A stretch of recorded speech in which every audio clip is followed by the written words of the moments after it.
Alors aujourd'hui, je vais vous montrer comment on fait un presse-agrumes.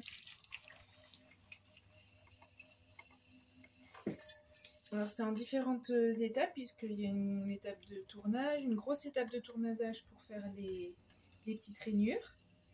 Donc du coup, je ferai 2 vidéos pour vous montrer ça.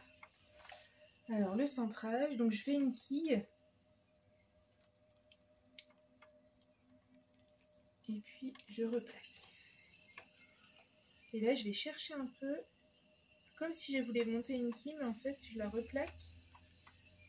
Voilà. Et du coup, je l'étale un peu bien au niveau du pied. Parce que là je vais creuser.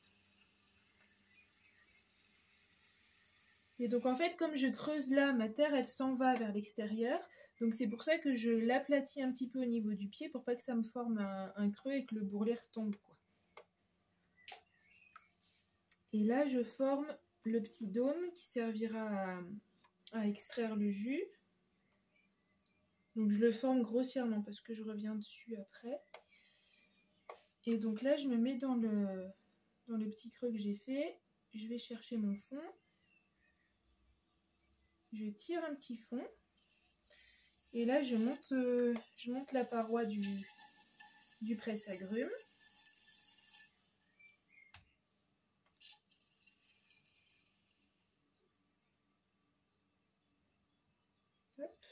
Et puis là, après, bah, je lui donne la forme que je veux, quoi. Donc, moi, j'aime bien tirer un peu et puis remonter une petite courbe sympa.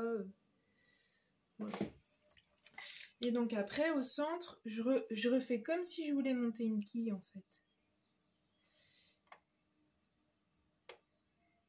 Pour orienter la terre. Et après, je forme le dôme. Alors, bah, ça dépend...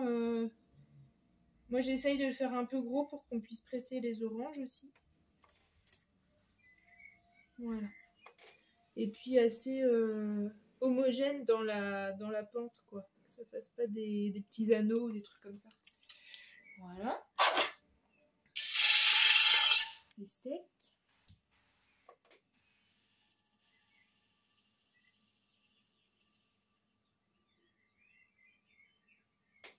Hop. Éponge. Et demain, je viendrai tournaser. Et comme des fois, je fais pas les vidéos des tournasages, là, je promets, demain, je fais une photo de tournasage. Enfin, une vidéo.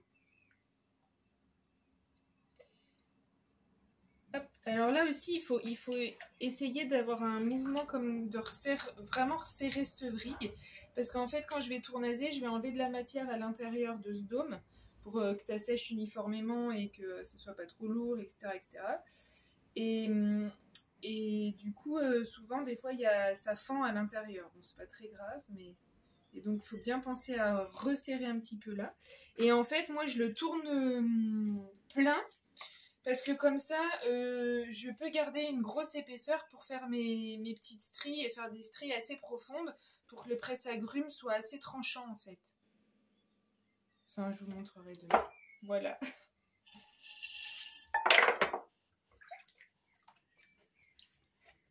Hop. Bon, soyez attentifs, promis, la suite demain. À bientôt.